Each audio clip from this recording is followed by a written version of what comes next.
Hello my friends and welcome back to the rabbit hole. In today's video, I'm going to be comparing and ranking these four very affordable and rather popular skincare brands.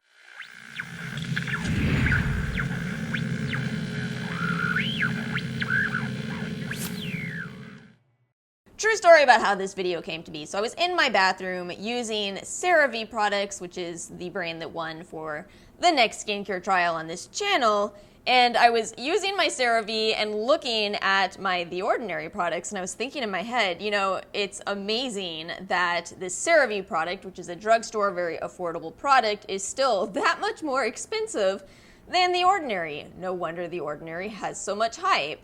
And then I remembered that there was a big reason why I pushed myself to trial all four of these brands last year, and that was so that sometime in 2020 I could sit here and give a bigger overview, you know, not just a 2-week trial of these brands, but what happened after. Did my opinions change? Did I, continue to love a brand, go back to repurchase more, or did I trash or forget about some products?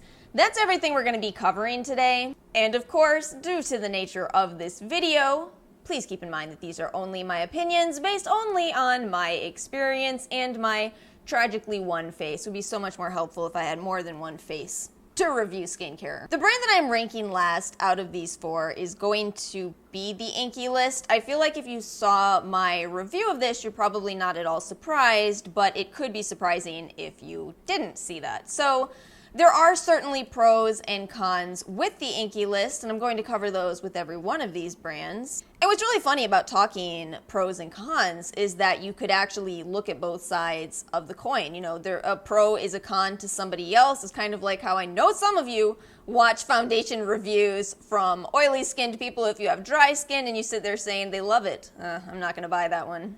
With the Inkey List, I feel like one of their biggest pros is that the entire brand is fragrance-free. You don't have to, be careful about what you buy from this brand. You don't have to worry about fragrance in any product. This one is a pro and a con because they actually have less products than The Ordinary, and I think that that can be a pro to some people. I think one of the biggest problems that I see with The Ordinary specifically is people getting overwhelmed by products. So I just needed a vitamin C, which one am I supposed to pick? I just needed a retinol, which one am I supposed to pick? And with the Inkey List, there's just one product for that need. So you have your BHA, your salicylic, you have your retinol product, you have your niacinamide, just to give you an example, as opposed to different levels and more for you as a customer to figure out. At the same time though, that could be a con if you are more advanced in skincare and you know exactly what level of all of these products that you want, you know exactly which vitamin C derivative that you are interested in, then you're not going to have as wide of a selection with the Inkey List. And speaking of compared to The Ordinary, something that is interesting about the Inkey List is that they do have some standout products that The Ordinary does not carry. For example, they have a sea kelp serum, they have tranexamic acid, and you won't find those products from The Ordinary. So I could very much see, somebody being a big fan of The Ordinary but wanting to try those ingredients coming over to the Inkey List because, again, there are a lot of similarities. Another pro and con wrapped into one here is the packaging. I've seen a lot of people say that they don't like this packaging. It's not very pretty. It's not very appealing. But I'm going to tell you this honestly, as somebody who traveled with her skincare not too long ago and broke a glass bottle of vitamin C while traveling, it's a lot nicer to travel with plastic bottles. And I actually did travel with this particular squalane. I thought I want to keep a squalane with me. I absolutely love squalane products, but I don't want it to break in my bag. And that was before my vitamin C broke. So, again, I think that there are pros and cons. You kind of got to ask yourself, what do you want? Do you want glass dropper bottles, or do you want something that you can throw in your bag? And my final pro with the Inkey List is that I really do think that they are good on transparency, or maybe they're trying to be good on transparency. Because with these products, when you purchase them, the box does tell you the percentage on the side, even if not on the bottle, so you know exactly what percentages of these ingredients you are getting. And again, that is why I believe The Ordinary took off with success. People wanted to understand their skincare and how it was affecting them, and you will learn so much more about yourself and your own skin if you know what percentage of these ingredients am I using instead of just buying, an $80 does it all for you serum where you don't learn as much. But this is where it gets kind of tricky. So if you saw my Inkey List review, I had a lot of issues with this retinol in particular. It is the only retinol that the Inkey List carries. They say on the Sephora website that this is a 1% retinol, but in my 2-week trial, I did have a lot of breakouts. I felt like what was going on most likely was that this wasn't as strong as my typical retinol. And the reason I thought that is because with a little more digging, you find out that it's not really 1% retinol in the same way as Drunk Elephant's, Apascioni retinol, or Paula's Choice 1% retinol. Instead, it's 1% Retistar retinol, which breaks down to 0.01% retinol. And that's very low because, again, when we're talking about retinol, and I did explain all this in my retinol simplified video, you have to go through 2 conversions of retinol for it to be in a form that your skin can use. And I guess to just put it simply, it's such a red flag to me that this company is trying to be transparent, but something went wonky with this product. It makes me think maybe the Inkey List should take a couple of products, maybe just this one, back to the drawing board and kind of figure things out so that their brand makes more sense to us as consumers. Because again, if there's one product that's just making us this confused, I do feel it brings the brand down. So again, I hope that they, reformulate this, and I hope that I can come back and say, oh, now I love the Inkey List. So as it stands, I gotta say their retinol is my miss from this brand, and yet I have a big hit. I have been using the beta-hydroxy acid since The Ordinary discontinued their 2% salicylic acid, and it's become my favorite. I'm getting low on it. I will probably repurchase this unless The Ordinary comes back in time. Next up, in third place, I'm saying Revolution Skincare, and this might actually surprise some of you because when I did my Revolution Skincare trial, I had incredible results. I was very, very pleased. I found a new holy grail. Great experience. But I can't rank this brand higher because they have quite a few misses. And let me go ahead and start with why I say that, just so it's out of the way. Basically, when it comes to The Ordinary versus Revolution Skincare, you have The Ordinary with no concerns whatsoever about fragrance in their ingredients. Same deal with the Inkey List. But when it comes to Revolution, you do have to read the ingredients. There are quite a few products from this brand that are completely fragrance-free, no alcohol, no irritants, no anything that I'm worried about. But at the same time, that just does not hold true for the whole brand. I feel like this is a brand where if you understand skincare, it's very familiar to you, you read labels and you know what you're looking for, then you could look at a Revolution product, read its ingredients and say, oh my gosh, this is amazing. I want to buy this. It's so affordable and it's what I've been looking for. But at the same time, those of you that read ingredients could pick up your first ever Revolution skincare product you've ever seen, you flip it over, you look at it and you go, what the heck is this? This is an awful product. Why don't I just spray alcohol all over my face? Revolution Skincare, oh, they're toners. Whew. But again, if you can get past that, this is a brand that actually really does stand out to me. And the 2 main reasons I say that is because, first off, they're out here doing what Revolution makeup does with makeup to skincare. Revolution is duping some of these very, very expensive products. We're talking 5% of the cost of some of these products on the market when you go with Revolution Skincare. And some examples of that would have to be this 1% bakuchiol serum. I fell in love with the herbivore one, but it is quite pricey. This is the one that I've turned to because at the end of the day, I still don't make a lot of money. I also really like that Revolution does offer some very strong products. So this one right here is the 15% niacinamide. It's fairly easy to find products containing niacinamide. But with this, you're getting this real upgrade. The Ordinary has a 10% niacinamide.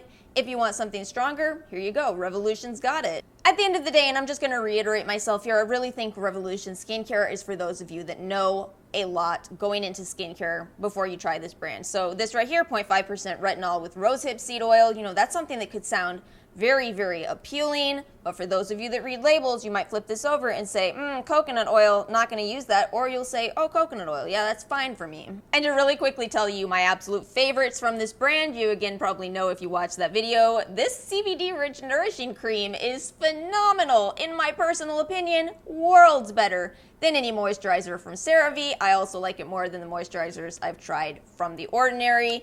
And then the 1% bakuchi oil as well is everything I was looking for. I like this so much more than the Inkey List because it sinks into the skin versus kind of sitting heavily on the skin. You know, when Revolution Skincare gets a product right, they really get it right, and when they don't, we got some misses to talk about. And actually, I'm just gonna say entire categories here because, as I already mentioned, their toners look absolutely terrible. They look so bad to me, in my personal opinion. And then the masks, yeah, I did buy one of these, and I don't think I'm gonna ever use it again. I'm probably just gonna scoop it out and trash it, but at least I can recycle the glass. Number 2 on my list is going to go to Good Molecules. And you might be surprised because I don't have a lot of Good Molecules products sitting next to me, but the reason for that is because I use these products up. I feel like Good Molecules might have been the first brand to ever be compared to The Ordinary, and I think it's fair. I do think that their prices are good, although they are a little bit higher than The Ordinary, but there is a big reason that you might want to choose Good Molecules over The Ordinary, and that would be that their products are much more cosmetically elegant. We're going to talk more about this when we get to The Ordinary, but if you are somebody who wears makeup, Good Molecules does seem to get along better under makeup than a lot of products from all 3 of the other brands in this video. And one of the biggest pros, something I absolutely love about Good Molecules, is how they listen to customers. This product right here, the silicone-free priming moisturizer, they came out with this after listening to customer feedback. Customers were saying, we don't want silicones in our moisturizers. So Good Molecules said, all right, we're gonna make you a silicone-free primer, moisturizer, and we're going to be honest with you that the science doesn't say there's anything wrong with silicones. We don't want to, you know, promote fear-mongering of certain ingredients, but at the same time, we are going to do what you asked us, and we're going to make what you want.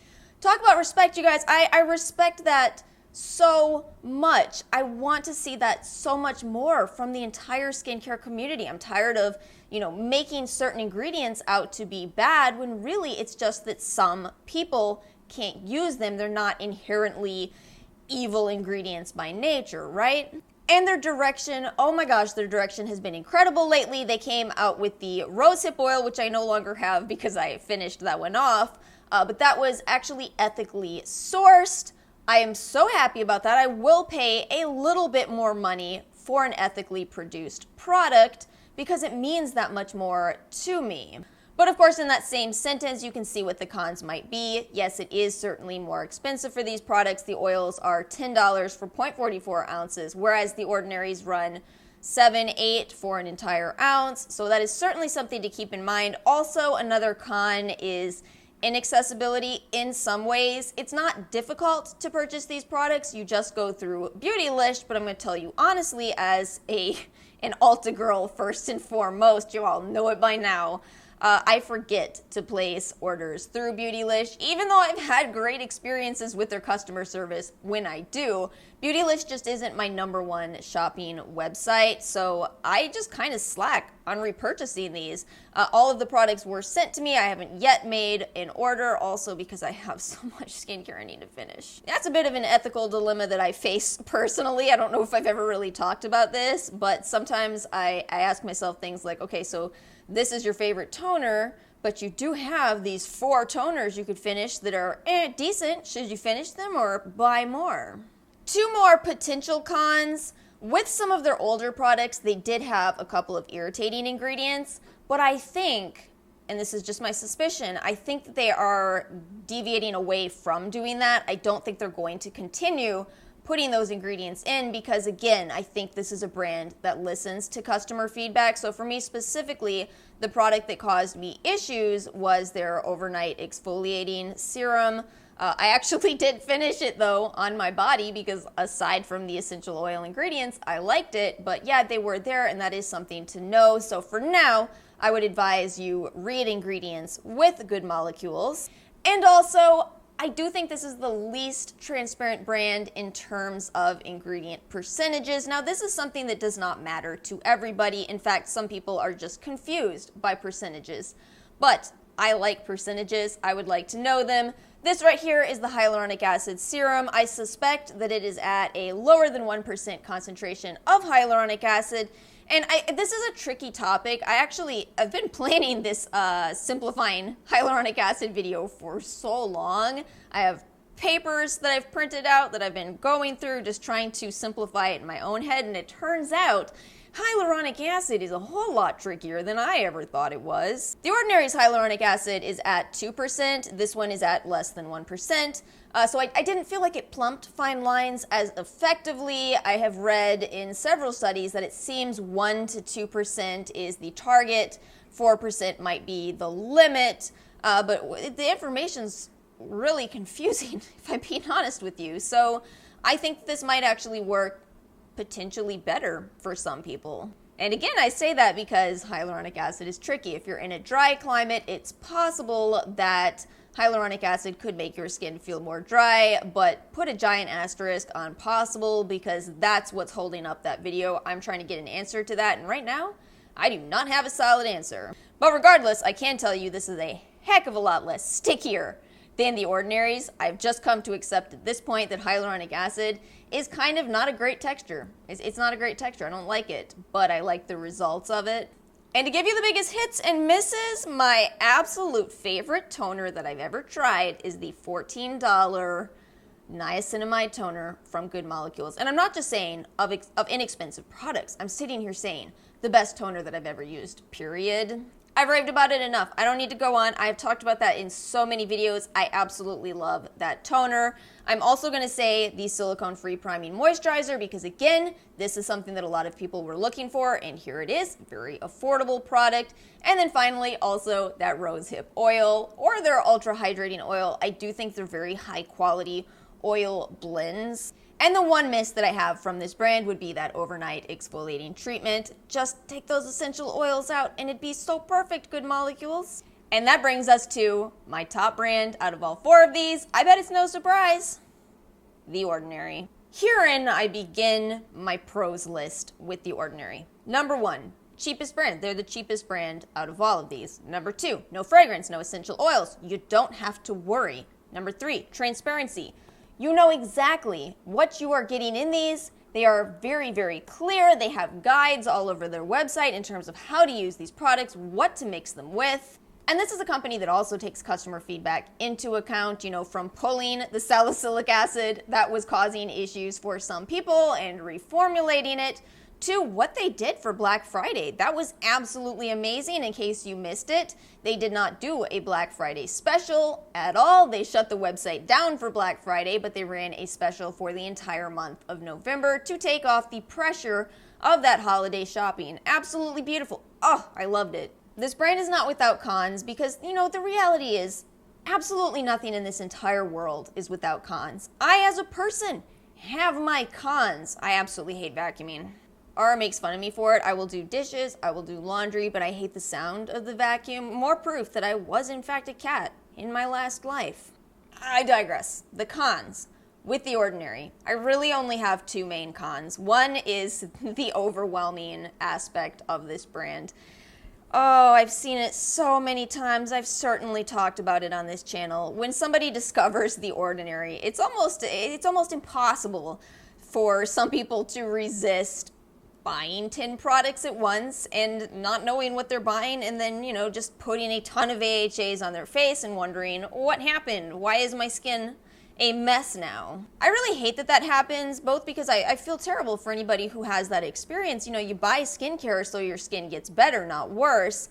But also I do feel like it is kind of frustrating because it's how people end up with negative perceptions of The Ordinary, when really, if you had just looked at the website, it very clearly says, don't combine this and this. It could go very wrong.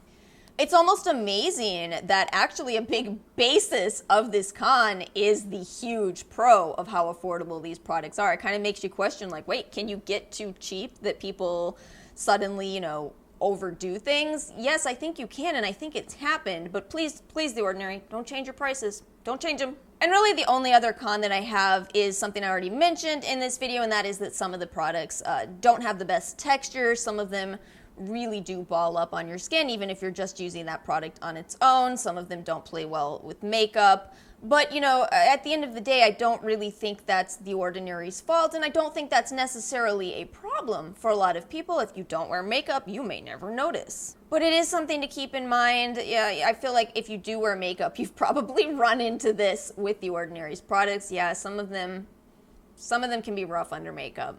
At the end of the day, I feel like those are such minor concerns that, you know, no wonder people love The Ordinary. It makes perfect sense. I still do have my own personal list of my hits and my misses. So let's start with some exfoliating products. So the AHA 30% plus BHA 2% is such an effective peel, and it's so affordable. The lactic acid 10% has been a favorite of mine for a long time. I've gone through several bottles of this. The 5% is now also available at Sephora, which is what I would start with if you're more of a beginner. Don't buy both of these products. If you're a beginner, just buy the lactic acid 5% and start from there. The azelaic acid suspension 10% is also a very standout product from this brand. A lot of people really love it because, again, this is a product that isn't necessarily easy to find, and here The Ordinary has it for a very affordable price. And then finally, oils. The Ordinary's oils as an entire category.